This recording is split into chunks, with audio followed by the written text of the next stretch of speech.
ভাই উপস্থিত রয়েছেন ফটিকছড়ি মাটি ও মানুষের নেতা, মানবতার মুক্তির আন্দোলন বাংলাদেশ জামায়াত ইসলামী চট্টগ্রাম মহানগরীর সংগ্রামী সেক্রেটারি, আমাদের সকলের শ্রদ্ধাভাজন অধ্যক্ষ নুরুল আমিন চৌধুরী ভাই, সম্মানিত ফটিকছড়িবাসী, আসসালামু আলাইকুম ওয়া রাহমাতুল্লাহ।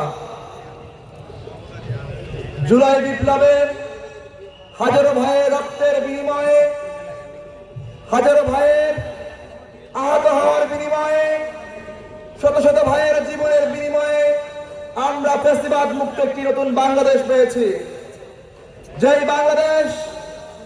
যেই বাংলাদেশের উদ্দেশ্য ছিল এদেশের মানুষকে প্রকৃতপক্ষে তার স্বাধীনতা দিবে।